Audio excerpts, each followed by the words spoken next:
o Supremo tinha decidido derrubar a emenda de relator. Com essa derrubada, o presidente da Câmara e o relator do orçamento perderam, o presidente da Câmara, o presidente do Senado e o relator do orçamento perderiam bastante poder. Agora, com a PEC, parece que foi recolocado um poder ao relator de mexer, de distribuir emendas junto com o Executivo.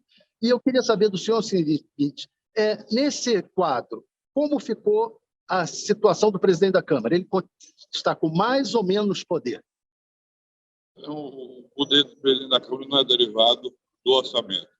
O relator, é claro que continua a ter poder em partes, porque o relatório dele precisa ser aprovado inicialmente na Comissão Mista de Orçamento e depois no plenário da Casa.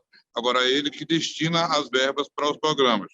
Poderá negociar, claro, com os ministros que serão beneficiários, que terão seus ministérios sendo beneficiários desses recursos, a forma de execução. O Supremo Vedor é aquela vinculação direta entre o parlamentar e o Ministério, já alocando determinado serviço em determinada cidade.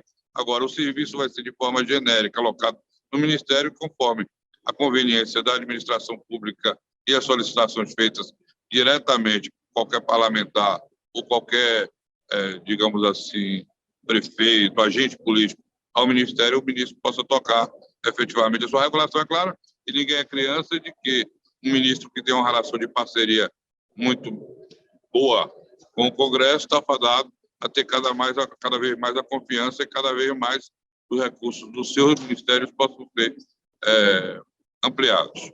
Uma última pergunta. Olha, as nomeações, a gente acho que vale a pena analisar de forma diferente, porque cada caso é um caso da nomeação e da exoneração. Tem nomeações que o presidente da República claramente está fazendo para criar problemas e criar embaraço para o presidente Lula, né? Militares aqui, militares ali, encargos fora do Brasil, né, fazendo com que eles se mudem, então tem todo aquele complicador de trazer o pessoal de volta. Tem outros cargos em que o presidente da República claramente está colocando pessoas no final do ano para serem premiadas. Por que eu digo premiada? Porque se quando a pessoa assume um cargo, ela vai receber um salário maior, ela recebe uma espécie de luvas, né, no caso, quando ela tem que se mudar. Então, por mais que seja um período curto, ela recebe um recurso que muitas vezes é uma bolada, né? Então, tem uma parte dos aliados que acabam recebendo um din-din, né? Ou mesmo esquentando uma cadeira por algumas semanas em algum prestígio para colocar um currículo lá depois e conseguir um emprego em outro lugar, não é mesmo? Agora, tem casos de indicações que o Lula não vai conseguir reverter, vai ser difícil reverter no Conselho Nacional de Educação, vai ser difícil reverter lá no Conselho de Ética da República, precisa de uma justificativa muito boa para que possa retirar os nomes de lá. Agora, só para terminar, tem um nome entre todos esses que é interessante, que é pensar o que aconteceu com o Fábio Faria. O Fábio Faria desistiu da reeleição como deputado, ficou como ministro de Bolsonaro, foi fundamental como ministro, estava na linha de frente, naquele coisa das rádios, que o Bolsonaro inventou aquela fake news doida, ele chegou e colocou, disse que as rádios não estavam reproduzindo a propaganda eleitoral de Bolsonaro, depois teve que se retratar e pedir desculpas diante do Alexandre de Moraes, do TSE. Então, por que ele está pedindo para sair agora? Ele está querendo se desvencilhar do governo?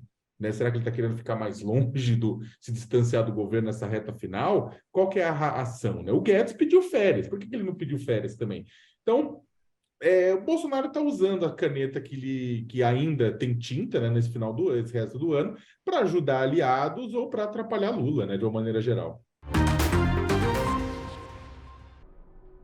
Hoje saiu no Diário Oficial a renovação da concessão da TV Globo, da Record e da Band por mais 15 anos.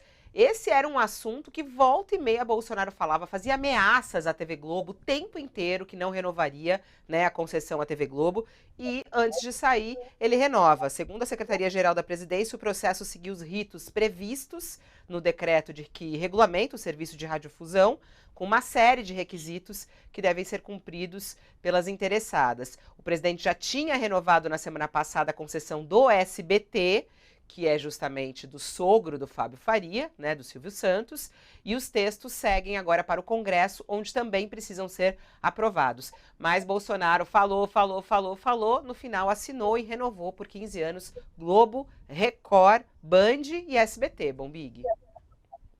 Não, pois é, né? Eu acho que é uma notícia positiva, tratando-se de Bolsonaro. Seria um revanchismo assim, tremendo, principalmente com relação à TV Globo, né? Essa briga que o Bolsonaro comprou de se dizer perseguido. Ele comprou contra o jornalismo de uma maneira geral, né? Inclusive contra o UOL, Folha, vários alvos de ataque do Bolsonaro, né? A gente acompanhou isso ao longo dos 4 anos. E usou essa ameaça da renovação da concessão para tentar tirar alguma coisa, alguma vantagem, para pressionar. O Fábio Faria, como você disse, é um sujeito do setor, né? Acho que ficaria muito mal para a biografia dele, para a biografia do Silvio Santos, se ele tivesse trabalhado pela renovação apenas do SBT e deixasse as outras emissoras na mão, né?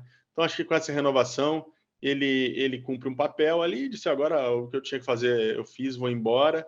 E o Bolsonaro passa uma ideia de que só latiu, né? A famosa história de que era um cachorro que latiu muito, do cão que late muito não morde, né? Latiu muito nesse sentido.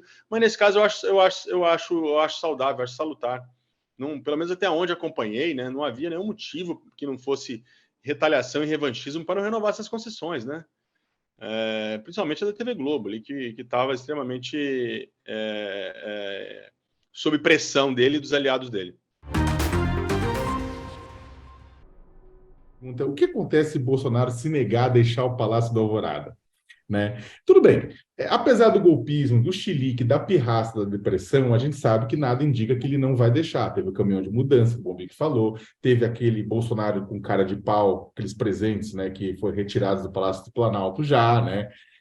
Então, tudo indica que ele vai sair. Contudo, né, o que acontece se ele não resolver não sair, ficar por mais algum tempo? Aí eu falei com uma fonte na AGU, uma fonte no próprio Palácio do Planalto e uma fonte que é funcionária de carreira e uma fonte no Ministério Público Federal, do Distrito Federal, perguntei o seguinte, falei assim, tá, e o que acontece? E todos eles explicaram o seguinte, bem, acontece o que acontece com qualquer ocupante indevido no imóvel, né? A Advocacia Geral da União, ou seja, o advogado, vai entrar na Justiça Federal pedindo reintegração de posse, né? E aí a polícia, se ele resolver manter, mesmo assim, fazer uma barricada com lata de leite condensado, que seja, a polícia vai lá entregar a reintegração de posse, tirar o imóvel à força, e se ele resistir, vai preso. Grosso modo é isso, porque teve muita gente, muito seguidor de Bolsonaro nas redes sociais, dizendo que a manutenção do presidente no Alvorada seria uma sinalização de quão revolucionário é o movimento deles. Na verdade, não, é só crime mesmo. Qual